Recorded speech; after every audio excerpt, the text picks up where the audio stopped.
वेगवेगळ्या संस्थांनी या ठिकाणी CSRच्या माध्यमातून हे डिजिटल दवाखाने दिलेले आहेत। ICICI बँक त्याच्यामध्ये आहे, डॉक्टर पल्लवी बुटाला आहेत, अशा विविध लोकांनी त्यांच्या CSR मधनं या व्हॅन्स दिलेल्या आहेत। यातली जी मुख्य व्हॅन आहे त्याच्यामध्ये 100 चाचण्या या एका वेळी करता येतात अशा प्रकारची ती व्हॅन आहे। या सगळ्या व्हॅन वेगवेगळ्या मतदारसंघामध्ये ग्रामीण भागामध्ये फिरतील आणि सामान्य माणसाला आरोग्य त्याच्यापर्यंत पोहोचवतील। या व्हॅन्स सरकारच्या योजनांशी देखील आम्ही जोडलेल्या आहेत, जेणेकरून सामान्य माणसाला एक दिलासा मिळाला पाहिजे आणि घरापर्यंत त्याच्या आरोग्य मिळालं पाहिजे, हा प्रयत्न आहे। बुद्धिबोरीला सुद्धा भूमिपूजनाचा कार्यक्रम आहे आज।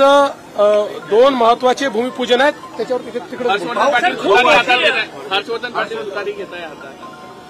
तुम्ही नवीन काय सांगताय? जुनी न्यूज आहे, आजची न्यूज थोडी आहे। गर्दी मोठ्या प्रमाणावर आज कार्यकर्त्यांची येत आहे, आचारसंहिता लवकरच लागणार आहे असे देवता काय? आता जेव्हा निवडणुका जवळ येतात आणि आचारसंहिता जवळ येते त्यावेळेस तिकीट इच्छुकांची गर्दी ही नेहमी वाढत असते।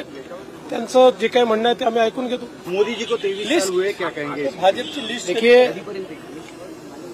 इस देश में प्रधानमंत्री मोदी जी ने मूल्य आधारित राजनीति कैसे हो सकती है, मूल्य आधारित राजनीति कैसे हो सकती है, इसके बारे में एक परिपाठ हम सभी को दिया है। और इतने सालों में लगातार मुख्यमंत्री प्रधानमंत्री होते हुए भी बेदाग छवि के साथ जिस प्रकार से उन्होंने काम किया है, मुझे ऐसा लगता है हर राजनेता ने, वो किसी भी पार्टी का हो, हर राजनेता ने उनसे ये सीखना चाहिए। सर, राज्यातले